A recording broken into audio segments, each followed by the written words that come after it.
My wife texted me about a client emergency meeting she'd never mentioned before. I was wrapping up quarterly reports at my downtown marketing firm when Amanda's message lit up my phone around 4:30 p.m. on what should have been an ordinary Thursday. The text felt wrong from the moment I read it, not because of what it said, but because of everything it didn't explain. Working late tonight, client emergency meeting just came up, probably won't be home until 10 or later, she wrote with uncharacteristic brevity. Amanda usually over-explained everything, especially work situations, detailing which client, what crisis, who else would be there. This message felt deliberately vague, stripped of her normal chattiness. I stared at my phone, replaying the past month in my mind like evidence files I'd been unconsciously collecting. She'd been distant lately, taking phone calls in the bathroom, stepping outside to answer texts, mentioning Tony from the creative department with increasing frequency in ways that felt carefully casual. Tony thinks this campaign approach could work better, or Tony suggested this new restaurant we should try, always followed by that slight smile she got when talking about something that excited her. I'd noticed how she'd started dressing differently for work too, more attention to makeup, wearing perfumes I hadn't bought her, choosing outfits that seemed designed to impress rather than just look professional. The woman who used to discuss every detail of her workday had become mysteriously private about her projects, claiming client confidentiality when I asked about campaigns she'd previously been excited to share. I decided to test my growing suspicions with a response that shouldn't have triggered any reaction if this was truly a legitimate work emergency. "Hope you and Tony enjoy the brainstorming session," I typed back, deliberately including his name to see how she'd respond. My phone rang within 30 seconds, Amanda's voice tight with panic as she launched into frantic explanations about how Tony wasn't involved in this particular client crisis, how she'd mentioned him earlier because of completely unrelated project discussions, how she couldn't understand why I'd think he'd be at this emergency meeting when it was clearly stated as a different team situation entirely. Her explanations tumbled over each other like someone desperately plugging holes in a sinking story, each clarification creating new inconsistencies that made the original lie more obvious. The woman who'd been married to me for 3 years was suddenly explaining her work relationships like someone who'd been caught in something she couldn't easily escape.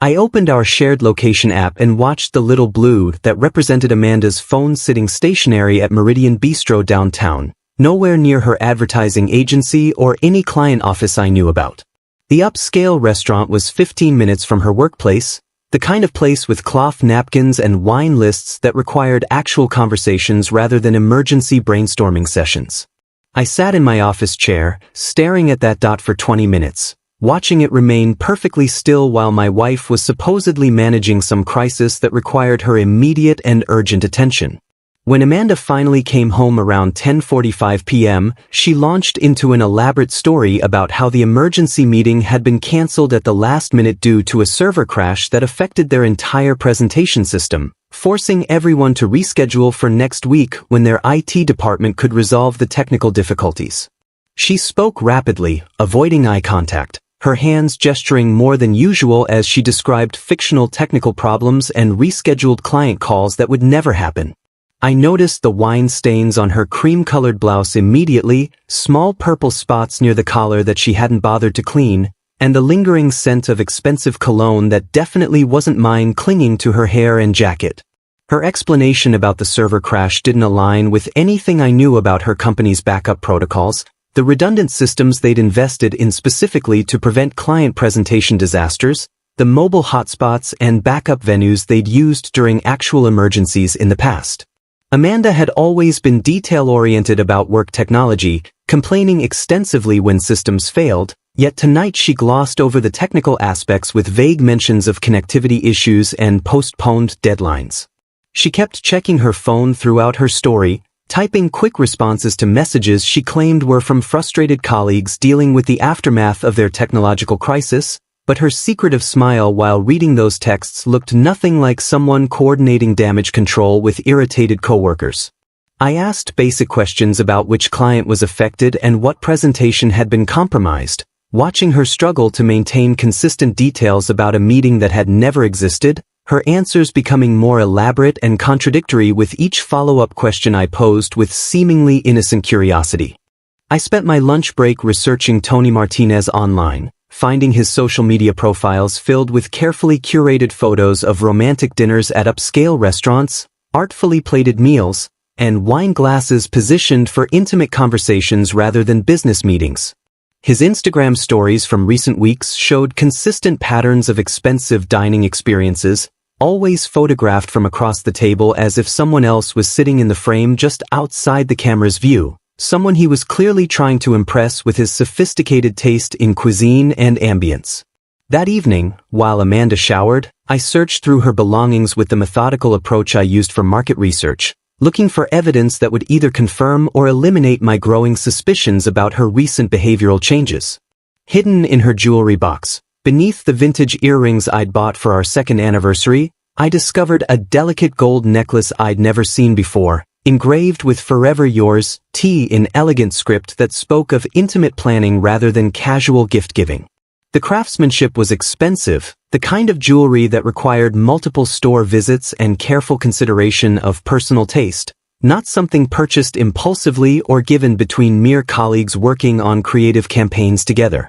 I photographed the necklace with my phone before carefully replacing it exactly where I'd found it, then continued my investigation by accessing Amanda's laptop while she dried her hair in the bathroom, using the password she'd never bothered to change since our early dating days when transparency felt natural and necessary. Her text message history with Tony revealed 6 weeks of intimate conversations that progressed from professional collaboration to emotional intimacy to explicit planning of physical encounters, messages that read like a romance novel rather than workplace communications about advertising strategies or client presentations. "You make me feel alive again," Amanda had written just 3 days earlier, followed by "I never knew love could feel this intense," words that cut through me like financial reports showing catastrophic losses that couldn't be recovered or explained away with creative accounting. The timestamps showed they were messaging throughout the day, during meetings I thought she was attending, during dinners we shared where she claimed to be responding to client emails,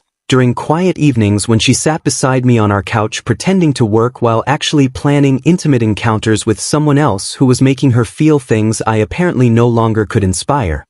I called Amanda's agency the next morning, using my most professional voice to inquire about scheduling a meeting with their marketing team, and learned from the receptionist that Amanda had requested every Tuesday afternoon off for the past 2 months, citing personal appointments for family therapy sessions that required weekly attendance for relationship counseling. The irony wasn't lost on me that she was using fictional marriage counseling as cover for destroying our actual marriage, telling her colleagues she was working on our relationship while systematically dismantling it with someone else who made her feel more alive than I apparently ever had.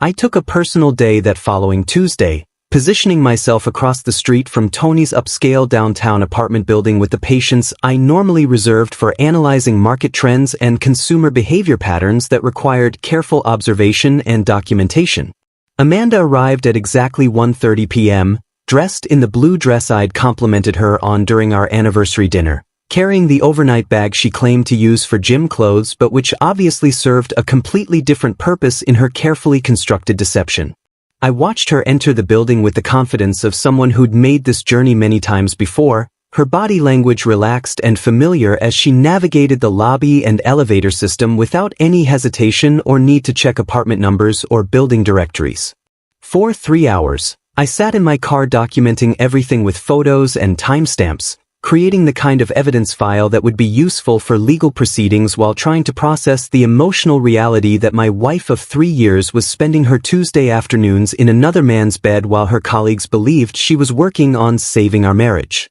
When she finally emerged at 4:45 p.m., her hair was disheveled despite obvious attempts to fix it, her makeup had been reapplied but couldn't quite hide the flush in her cheeks, and she carried herself with the satisfied exhaustion of someone who'd spent the afternoon doing exactly what I suspected she'd been doing for weeks. I drove home before her, called a divorce attorney whose number I'd researched during my lunch breaks, and spent the evening gathering financial documents while Amanda prepared another elaborate lie about her therapeutic breakthrough and the progress she was making in understanding her commitment issues. The divorce lawyer confirmed that documented evidence of adultery would significantly strengthen my position in proceedings, especially since our condo was purchased in my name before our marriage and most of our shared assets could be traced to my income and savings from my marketing career.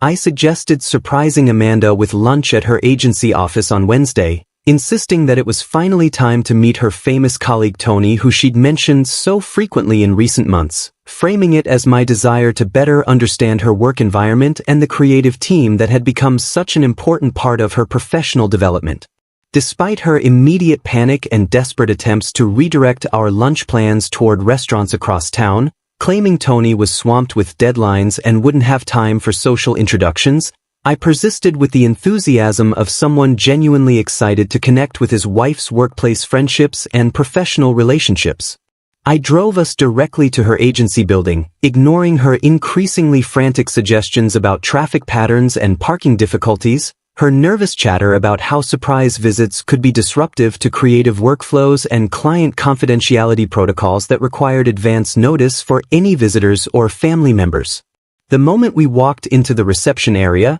the friendly receptionist immediately recognized me from company holiday parties and cheerfully mentioned how wonderful it was that Amanda's Tuesday schedule changes were helping with her family counseling progress, expressing genuine hope that the therapy sessions were strengthening our marriage and helping us work through whatever challenges had required professional intervention. Amanda's face went completely pale as her colleague innocently asked about her therapeutic breakthrough from yesterday's session, while I maintained the pleasant smile of someone hearing about his wife's commitment to their relationship for the first time, nodding along as if I'd been fully informed about these weekly appointments designed to improve our communication and emotional connection. When we reached the creative department, the director spotted us immediately and made casual conversation about current projects, mentioning with slight concern that Tony had called in sick that morning, which was unusual for someone who never missed important client deadlines or creative presentations that required his specific expertise and innovative approach. The director's innocent comment about Tony's unexpected absence completely contradicted Amanda's recent claims about his overwhelming workload and the urgent campaigns that were keeping him busy with extended hours and weekend collaboration sessions that required her input and creative support. Amanda stood frozen between her two worlds colliding, unable to explain why she'd been discussing Tony's busy schedule when he was actually homesick, unable to reconcile her lies about his professional demands with the reality of his absence, her mouth opening and closing without any sound emerging as she realized that every fabricated detail of her deception was unraveling simultaneously in front of witnesses who had no idea they were exposing her elaborate construction of lies and manipulation.